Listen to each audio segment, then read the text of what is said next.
தப்பிச் சென்று கிராமத்திற்குள் கொரோனாவை பரப்புவோம், வைத்தியர்களை எச்சரிக்கும் நோயாளிகள். தொற்று அதிகரித்தால் மரணங்களும் அதிகரிக்கும். தொற்றுக்குள்ளானவர்களை என்ன செய்வது? தீவிர ஆலோசனையில் மருத்துவர்கள். முஸ்லிம் சலுகைகளுக்காக இந்த பக்கமும் மாறுபவர்கள் என்பதை நிரூபித்து விட்டீர்கள். கடும் சீற்றமடைந்த இம்ரான். முகக்கவசம் அணிவது தொடர்பில் வைத்தியர்கள் விடுத்துள்ள முக்கிய அறிவிப்பு. பரிசோதனை செய்துள்ள மறுத்து தப்பியோடிய 18 பேர். மிகவும் ஆபத்தான 28 பிரதேசங்கள் தொடர்பான அறிவிப்பு. அடுத்தடுத்து குண்டுமழை பொழிந்த விமானங்கள். நிர்மூலமாக்கப்பட்ட ஆயுத கிடங்குகள். பயங்கரவாதிகள் 17 பேர் பலி. உடனடியாக மூடப்பட்டது ஹட்டன் நகரம். ராணுவ தளபதி தகவல். வேகமாக பரவும் கொரோனா. 35,000க்கும் மேற்பட்டோர் சுய தனிமைப்படுத்தலில். வைத்தியசாலையில் போதுமான வசதிகள் ஏற்படுத்திக் கொடுக்கவில்லையாயின் அங்கிருந்து தப்பிச் சென்று கிராமத்திற்குள் கொரோனாவை பரவப்போவதாக சிகிச்சை பெறும் நோயாளிகள் அச்சுறுத்தல் விடுத்துள்ளனர் என தகவல்கள் வெளியாகியுள்ளன. இது தொடர்பில் சிங்கள இணைய ஊடகம் ஒன்று செய்தி வெளியிட்டுள்ளதாவது: திவலப்பட்டிய கொரோனா நோயாளர்கள் குழுவினரின் செயல்பாடு காரணமாக வைத்தியசாலை நிர்வாகம் அசௌகரியத்துக்கு முகம் கொடுத்துள்ளது. தங்களுக்கு கிடைக்கும் உணவு சுவையில்லை எனவும் போதுமான அளவு குளியலறை மற்றும் ஏனைய வசதிகள் இல்லை எனவும் கூறி நோயாளர்கள் குழப்பத்தை ஏற்படுத்தியுள்ளனர். குறித்த நோயாளிகள் வைத்தியர்கள் உட்பட வைத்தியசாலை ஊழியர்களை அச்சுறுத்தியதுடன் தமக்கு தேவையான வசதிகளை வழங்கவில்லை என்றால் வைத்தியசாலையிலிருந்து தப்பிச் சென்று கிராமத்திற்குள் கொரோனாவை பரப்பப்போவதாக அச்சுறுத்தல் விடுத்துள்ளனர்.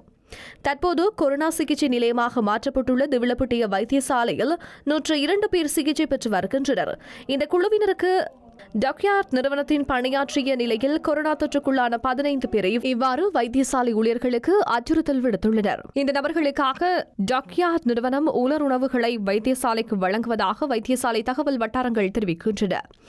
இந்த அச்சுறுத்தல் காரணமாக வைத்தியசாலையை சுற்றியுள்ள போலீசாருக்கும் பொது சுகாதார பரிசோதகர்களுக்கும் கடிதம் மூலம் அறிவிக்கப்பட்டுள்ளதாக சுகாதார பிரிவு தெரிவித்துள்ளதாக அந்த இணையதளத்தில் குறிப்பிடப்பட்டுள்ளது. இலங்கையில் அடையாளம் காணப்படும் அனைவரும் வைத்தியசாலையில் அனுமதிக்கப்பட வேண்டுமா அல்லது தனிமைப்படுத்தல் நிலையத்திற்கு அனுப்ப வேண்டுமா என்பது தொடர்பில் மீளவும் ஆராய்ந்து வருவதாக அரசு வைத்திய அதிகாரிகள் சங்கம் தெரிவித்துள்ளது. வைரஸ் பரவலை கருத்தில் கொண்டு இந்த நிலைமை தொடர்பில் மீளவும் ஆராய்ந்து பார்ப்பதற்கு தீர்மானிக்கப்பட்டுள்ளதாக சங்கத்தின் வைத்தியர் பிரசாத் கொலம்பகே தெரிவித்துள்ளார். தொற்றுக்குள்ளானவர்களின் எண்ணிக்கை அதிகரித்துள்ளமையினால் வைத்தியசாலைகளில் உள்ள இடவசதி எல்லையை மீறியுள்ளது. அதேபோன்று தனிமைப்படுத்தல் நிலையத்தில் உள்ள இடவசதியையும் எல்லை மீறி சென்றுள்ளதாக கருத்தில் கொண்டு இந்த தீர்மானத்தை மீண்டும் ஆராய்ந்து பார்க்கவுள்ளதாக அவர் குறிப்பிட்டுள்ளார். அதற்கமைய வைத்தியசாலையில் அனுமதித்தல் மற்றும் தனிமைப்படுத்தல் நிலையத்துக்கு அனுப்ப வேண்டியவர்களை பிரித்து தெரிவு செய்வதற்கு அவசியமான முறை தொடர்பில் ஆராயப்படவுள்ளது. அத்துடன் ஏற்பட்டுள்ள நிலைமைக்கமைய நாட்டு மக்கள் பொறுப்புடன் செயல்பட வேண்டியது கட்டாயமாகும். நாட்டில் உள்ள வளங்களுக்கமைய தொற்றுக்குள்ளானவர்களின் எண்ணிக்கை அதிகரித்தால் மரணங்களின் எண்ணிக்கையும் அதிகரிக்கக்கூடும் என அவர் மேலும் தெரிவித்துள்ளார். முஸ்லிம்கள் சலுகைகளுக்காக எந்த சந்தர்ப்பத்திலும் எந்த பக்கத்துக்கும் மாறுவார்கள் என்ற இனவாதிகளின் பிரசாரம் உண்மையாக்கப்பட்டுள்ளது என ஐக்கிய மக்கள் சக்தியின் நாடாளுமன்ற உறுப்பினர் இம்ரான் மஹ்ரூப் தெரிவித்துள்ளார். மூதூரில் நேற்று செய்தியாளர்களை சந்தித்து பேசிய போதே அவர் இவ்வாறு குறிப்பிட்டுள்ளார். இதன்போது பேசிய அவர், அரசாங்கத்துக்கு ஆதரவு வழங்கும் முன் அவர்களுடன் எந்த ஒப்பந்தம் செய்தார்கள்? தொல்பொருள் செயலணி உள்ளிட்ட காரணங்களை கூறி கிழக்கில் அபகரிக்கப்படும் சிறுபான்மை மக்களின் காணிகளை பாதுகாப்பது, எரிக்கப்படும் முஸ்லிம் ஜனாசாக்களை தடுப்பது, இனவாதிகளிடமிருந்து எமது சமூகத்தையும் அவர்களின் பொருளாதாரங்களையும் பாதுகாப்பது போன்று ஏதாவது சமூகம் சார்ந்த ஒப்பந்தங்களை செய்து கொண்டா இவர்கள் 20க்கு ஆதரவு அளித்தார்கள். கடந்த அரசாங்கத்தில் முஸ்லிம்கள் பாதுகாப்பில்லை எனவும் இனி பொதுஜன பெரமுனதான் ஆளும் கட்சி எனவும் எதிர்க்கட்சியில் இருந்து ஒன்றும் செய்ய முடியாது, அதனால்தான் ஆதரவு அளித்தோம் என சிலர் கூறுவதை கேட்க முடிந்தது.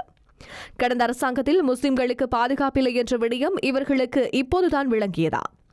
அவ்வாறு முஸ்லிம்களுக்கு பாதுகாப்பு இல்லையெனின் ஏன் நீங்கள் ஜனாதிபதி தேர்தலில் சஜித் பிரேமதாசவுக்கு ஆதரவு அளித்தீர்கள்? முஸ்லிம்களுக்கு எதிராக தாக்குதல்களின் பின்னணியில் யார் இருந்தனர் என்பது உங்களுக்கு தெரியாதா?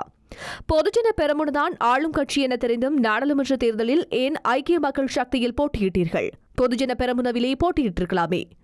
20க்கு ஆதரவு அளிக்கும் முன் உங்கள் பிரதேசத்தில் உங்கள் வெற்றிக்காக உழைத்த சிவில் சமூகம் மற்றும் உங்கள் ஆதரவாளர்கள் யாருடனாவது ஆலோசனை பெற்றீர்களா என பல கேள்விகளையும் எழுப்பினர். இந்த சட்டமூலத்திற்கு ஆதரவளித்ததன் மூலம் நாட்டின் ஜனநாயகத்தை ஒழிக்கும் சர்வாதிகார ஆட்சிக்கு உதவி செய்தார்கள் என்ற அவப்பெயருடன் முஸ்லிம்கள் சலுகைகளுக்காக எந்த சந்தர்ப்பத்திலும் எந்த பக்கத்துக்கு மாறுவார்கள் என்ற இனவாதிகளின் பிரசாரம் உண்மையாக்கப்பட்டுள்ளது. இதேவேளை அரசியலமைப்பின் 20வது திருத்தச் சட்டத்துக்கு எதிரான போராட்டங்களிலும் கூட கூட்டங்களிலும் சட்டம் மூலம் நிறைவேற்றப்பட்ட இரவு வரை எங்களுடன் ஒன்றாக இருந்தவர்கள் அதற்கு ஆதரவாக வாக்களித்ததன் நோக்கத்தை மக்கள் முன் தெளிவுபடுத்த வேண்டும் என்றும் அவர் கேட்டுக் கொண்டுள்ளார். முகக்கவசங்களை அதிகபட்சம் 4 மணித்தியாலங்கள் மாத்திரமே பயன்படுத்த வேண்டும் என சுகாதார மேம்பாட்டு பணியகத்தின் பொதுச் சுகாதார சிறப்பு மருத்துவர் உத்பாலா அமரசிங்க தெரிவித்துள்ளார். 4 மணித்தியாலங்களில் பயன்படுத்திய பின்னர் அகற்றப்படும் முகக்கவசத்தை பாதுகாப்பாக அகற்றி குப்பை தொட்டியில் போட வேண்டும். பின்னர் புதிய முகக்கவசம் ஒன்றை அணிந்து கொள்ள வேண்டும். வேலைக்கு செல்வோர், அத்தியாவசிய தேவைக்காக வெளியில் செல்வோர் இந்த நடைமுறைகளை கண்டிப்பாக பின்பற்ற வேண்டும். 4 மணி நேரத்தின் பின்னர் அகற்றும் முகக்கவசத்தை குப்பை தொட்டியில் போடுங்கள். ஆங்காங்கே போட வேண்டாம். இதனூடாக இந்த கொரோனா வைரஸை பரவக்கூடும். முகக்கவசம் அணியும் போது வாய் மற்றும் மூக்கு முழுமையாக மூடும் வகையில் அணிவது கட்டாயமாகும். முகக்கவசத்தை சரியான வகையில் பயன்படுத்தவில்லை என்றால் கொரோனா தொற்றுக்குள்ளான ஒருவரிடமிருந்து கொரோனா பரவ ஆபத்து உள்ளது. நீங்கள் வீட்டை விட்டு வெளியே செல்வதென்றால் மேலதிகமாக 2 முகக்கவசங்களை கொண்டு செல்வது கட்டாயமாகும். அது உங்கள் சுகாதார பாதுகாப்பிற்கு நல்லது என அவர் மேலும் தெரிவித்துள்ளார். பேலியகுட மீன் சந்தையுடன் சம்பந்தப்பட்ட கொரோனா கொத்தணி இணைப்பாளர்கள் என கருதப்படும் நபர்களிடம் நடத்தப்பட்ட PCR பரிசோதனைகளில் 49 பேருக்கு கொரோனா வைரஸ் தொற்று இருப்பது உறுதிப்படுத்தப்பட்டுள்ளது. அதுடன் பேலியகுட மீன் சந்தை இணைப்பாளர்களில் PCR பரிசோதனை மற்றும் தனிமைப்படுத்தல் நிலையங்களுக்கு செல்ல மறுத்த 18 பேர் சந்தைக்கு அருகிலுள்ள கழிவுநீர் கால்வாயில் குதித்து அடுத்த கரைக்கு தப்பிச் சென்றுள்ளதாக தெரியவந்துள்ளது. இவ்வாறு தப்பிச் சென்றவர்களை பிடிப்பதற்காக பொது சுகாதார பரிசோதகர்கள் மற்றும் போலீசார் விசாரணைகளை ஆரம்பித்தனர். இவர்களில் தமது தவறை உணர்ந்து கொண்ட சிலர் அதிகாரிகளை தொலைபேசியில் தொடர்பு கொண்டு தம்மை மீண்டும் PCR பரிசோதனைக்கு உட்படுத்துமாறு கோரிக்கை விடுத்துள்ளதாக தெரிய வருகின்றது. இதேவேளை தப்பிச் சென்ற இந்த நபர்கள் போதைப் பொருளுக்கு அடிமையானவர்கள் என கூறப்படுகின்றது. அவர்களை தேடும் பணி தீவிரமாக முடக்கிவிடப்பட்டுள்ளதாக தகவல்கள் வெளியாகியுள்ளது. நாட்டில் தற்போது கொரோனா வைரஸ் பரவலை கவனத்திற்கொண்டு மிகவும் ஆபத்தான பிரதேசங்கள் என 28 பிரதேசங்கள் அறிவிக்கப்பட்டுள்ளன. கொழும்பு, கம்பஹா மற்றும் களுத்துறை மாவட்டங்களில் உள்ள பிரதேசங்களே இவ்வாறு மிகவும் ஆபத்தான பிரதேசங்களாக அறிவிக்கப்பட்டுள்ளன. கொழும்பு மாநகர சபையின் அதிகாரத்துக்கு உட்பட்ட பகுதிகள் நுகேகொட, பத்ரமுல்ல, கொலனாவ, கஹதுடுவ, மொரட்டுவ, கடுவல. கம்பஹா மாவட்டம் ராகமை, மினுவாங்குடை, வத்தளை, திவுளப்பிட்டிய, ஜாயல, ஏகல, கட்டான, சீதுவ, கம்பஹா, அதனகல, வியாங்குட, களனி, மகர, தொம்பி, மீரிகம, பியகம, நீர்கொழும்பு, கட்டநாயக்க. களுத்துறை மாவட்டம் மதுகமை மற்றும் வாத்துவை ஆகிய ஆபத்தான பகுதிகளாக அறிவிக்கப்பட்டுள்ளன.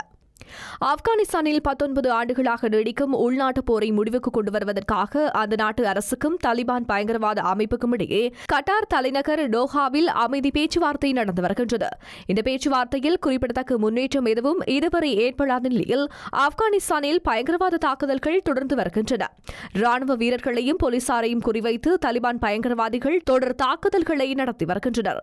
இதற்கு பதிலடியாக ராணுவமும் தாக்குதலை தீவிரப்படுத்தி வருகின்றது. ஆப்கானிஸ்தானில் கிழக்கு பகுதியில் உள்ள வார்னாக் மாகாணத்தில் சையத் ஆபாத் மாவட்டத்தில் ராணுவம் அதிரடி வான் தாக்குதலை நடத்தியது. தாலிபான் பயங்கரவாதிகளின் நிலைகள் மீது போர் விமானங்கள் குண்டுமழை பொழிந்தன.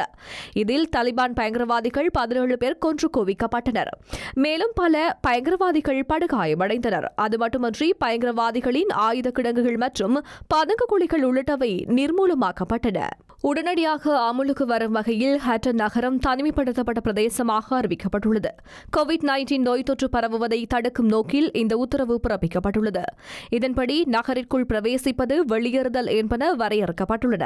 ஹட்டன் நகரைச் சேர்ந்த 10 பேருக்கு கொரோனா வைரஸ் தொற்று ஏற்பட்டுள்ளமை உறுதி செய்யப்பட்டுள்ள நிலையில் இந்த தீர்மானம் எடுக்கப்பட்டுள்ளது.